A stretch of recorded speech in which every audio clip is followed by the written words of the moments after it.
This is how to buy Bitcoin on Ndax. The first thing you have to do is open up the app, add some funds to your account. So anywhere where it says add funds, you can go ahead and do that. I'll press Canadian dollars. You can do this through e-transfer or wire transfer, and that's how you guys can add some funds to your account. Once that is done, you can go to the bottom left and select trade.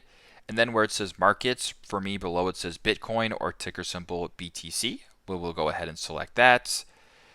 Once you're here, you can go to the bottom left and select buy.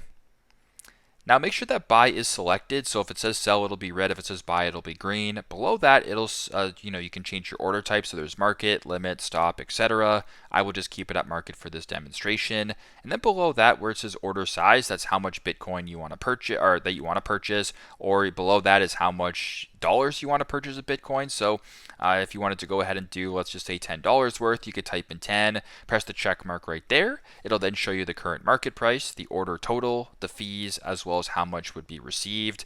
And where it says insufficient funds for me, if you have your account funded, you can go ahead and press buy Bitcoin or buy BTC to finalize the transaction. So that is how you guys can buy Bitcoin here on Ndax. Thanks again for watching and hope this helps.